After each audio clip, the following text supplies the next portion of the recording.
Life style and basic health care expert. अपने channel science and art of health के इस episode में हम आपका स्वागत करते हैं। दोस्तों, आज हम एक फिर नई विषय के साथ आपके सामने उपस्थित हैं और आज हम बताएंगे कि आपकी चाय में कितनी कैलोरी होती है। आपकी चाय हमारी डाइट में क्या योगदान है और कितनी कैलोरी ये देती है, और अगर हम ज़्यादा चाय पीते हैं उससे क्या नुकसान होते हैं।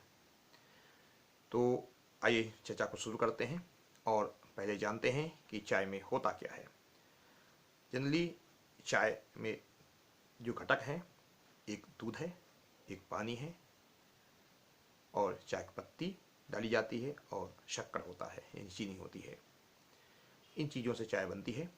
एक कप चाय में करीब जो भारतीय चाय पीते हैं उसमें 100 ml के आसपास ये मात्रा होती है। जनरली ये देखा गया है कि यहाँ 3-4 साइज में चाय लोग पीते हैं। एक तो ये साइज है जिसमें कि 50 ml चाय आती है, इसमें अभी आप देख सकते हैं, और दूसरा कप आता है, इसमें करीब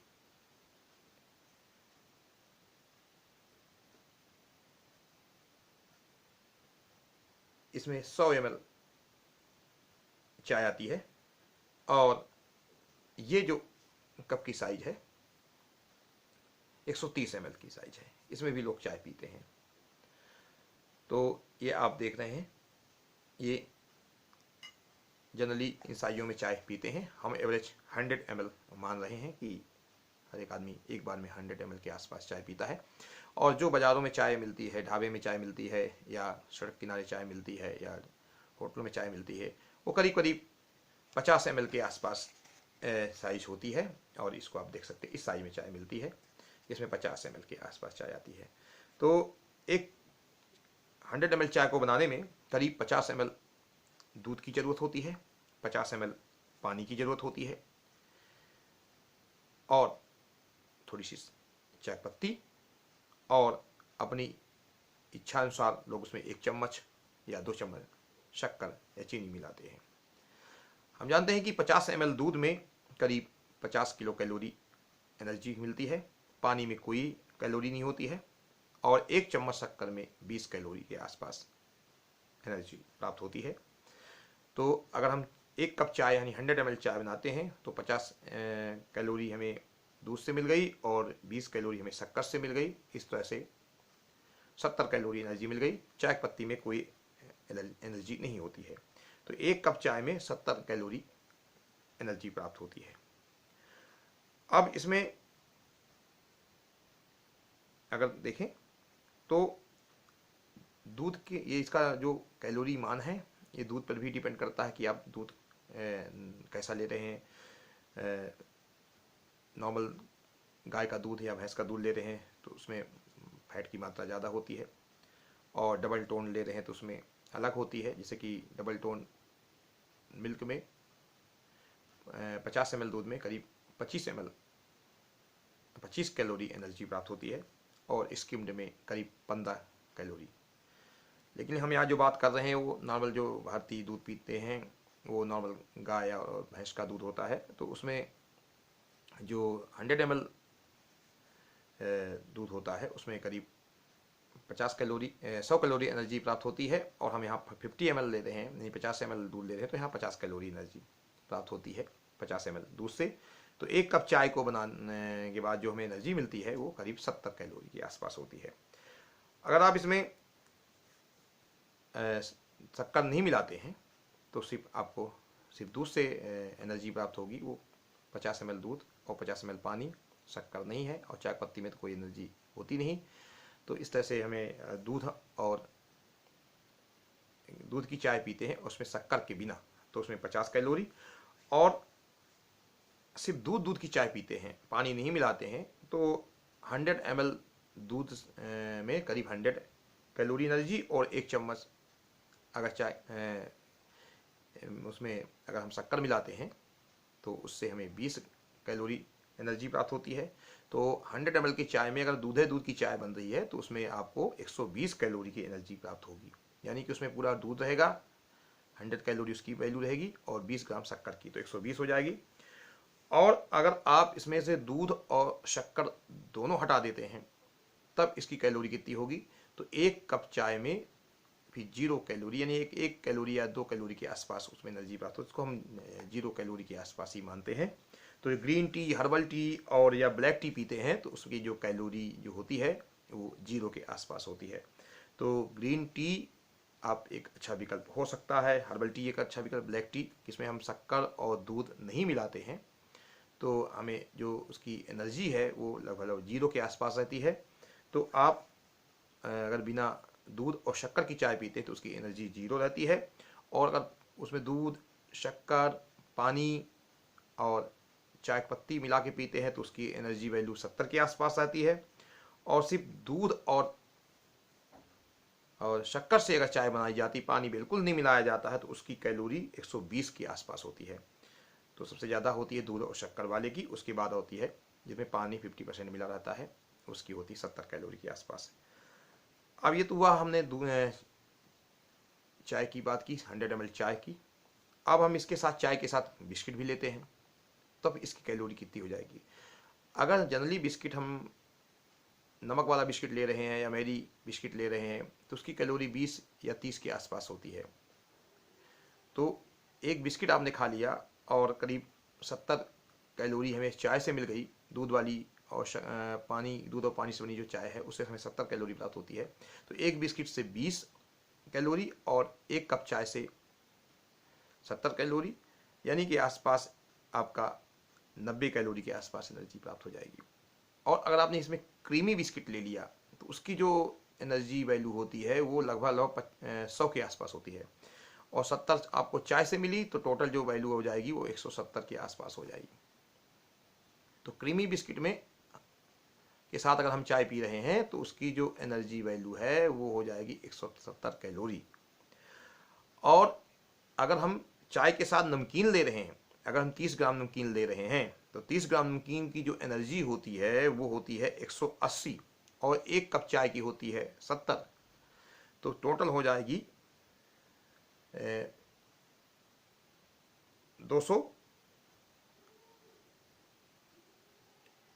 180, 250 हो जाएगी। तो ये हम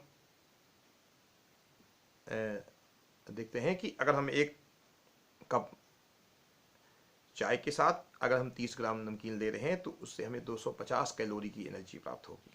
इतनी ज़्यादा नमकीन का असर पड़ता है अगर नमकीन हम 30 ग्राम ही ले रहे हैं। अगर हमने उसका डबल कर देते हैं तो इसकी वैल्यू बढ़ जाएगी। तो 1 कप चाय और 30 ग्राम नमकीन के साथ अगर हम चाय पी रहे हैं तो 250 कैलोरी के आसपास हमें एनर्जी प्राप्त होती है। अगर चाय के साथ हम पोहा ले रहे हैं तो 100 ग्राम पोहा अगर हम लेते हैं, बना हुआ पोहा लेते हैं, तो 100 ग्राम पोहा की जो एनर्जी होती है वो 110 कैलोरी के आसपास होती है, और 70 हमें चाय से मिलती है, तो टोटल हो जाएगी 180 कैलोरी। तो एक चाय और एक पोहा अगर हमने एक बार में ले लिया तो हमें 180 कैलोरी एनर्जी प्राप्त हो जाती है। और ऐसे ही अगर हम चाय के स्थान में कॉफ़ी ले रहे हैं तो कॉफ़ी जनरली या तो दूध की बनती है, पूरे दूध की बनाई जाती है, या आधा दूध और आधा पानी। तो उसके अगर आधा दूध और आधा पानी से बनाई जा रही है तो उसकी भी एनर्जी वैल्यू 70 के आसपास ही होगी। और क्योंकि कॉफ़ी में कोई एनर्जी नहीं होती है, सिर्फ दूध और शक्कर की एनर्जी होती है, तो 50 ml दूध लिए थे और 50 ml पानी में मिला दिया और 1 चम्मच शक्कर मिला दिया, तो 1 चम्मच शक्कर से 20 कैलोरी और 50 ml दूध से 50 कैलोरी, तो 50 20 70, तो 70 कैलोरी प्राप्त हो गई। और 100 ml दूध मिला दिया, पूरा दूध का ही दूध मिला लिया 1 कप चाय में, तो फिर हो जाएगी 120 कैलोरी। और हम जानते हैं कि हमारी जो डेली रिक्वायरमेंट होती है एनर्जी की वो 1500 से 2000 के बीच होती है। तो अगर हमने 1 कप का वैल्यू बताया है, अगर हम दिन भर में 4 बार 5 बार चाय पी रहे हैं और हम खाली चाय अगर मान लीजिए पी रहे हैं, हम उसके साथ बिस्किट या नमकीन नहीं ले रहे हैं, तब भी जो इसकी वैल्यू आती है वो 70 कैलोरी के आसपास आती है। अगर आपने 5 बार चाय पी ली तो 350 कैलोरी एनर्जी हमें मिल जाती है, और 10 बार पी ली तो करीब 700 कैलोरी एनर्जी हो जाती है, यानी आधी एनर्जी हमें चाय से ही मिल जाती है और ये मोटापे का कारण बनती है। तो हमें चाय से बचना चाहिए। अगर हम ज़्यादा चाय पिएंगे तो हमें एनर्जी बहुत ज़्यादा कैलोरी मिलेगी और हमारी रिक्वायरमेंट से ज़्यादा जो कैलोरी होती है वो हमारे फैट में के रूप में डिपॉजिट हो जाती है, पेट में जमा हो जाएगी, बेली फैट के रूप में मसल्स में जमा हो जाएगी। तो ये मोटापे का कारण बनेगी, वेट लॉस नहीं हो पाएगा। तो हमें इस चीज़ों का ध्यान रखना है कि जो हमें चाय है वो सीमित मात्रा में पीना है, या तो शक्कर हटा दें तो भी उससे थोड़ा सा अंतर पड़ जाएगा। बिना शक्कर की चाय पी रहे हैं, सिर्फ दूध भर की चाय पी रहे हैं तो उससे तब भी हमें 50 कैलोरी एनर्जी मिल जाएगी। तो चाय हमें 1 या 2 बार ही पीनी चाहिए। हो सके तो शक्कर की मात्रा घटा दें, और अच्छा हो सके तो आप बिल्कुल दूध और शक्कर दोनों को हटा दें, तो उसमें 0 कैलोरी हो जाती है, तो वो भी आपके लिए अच्छा होगा।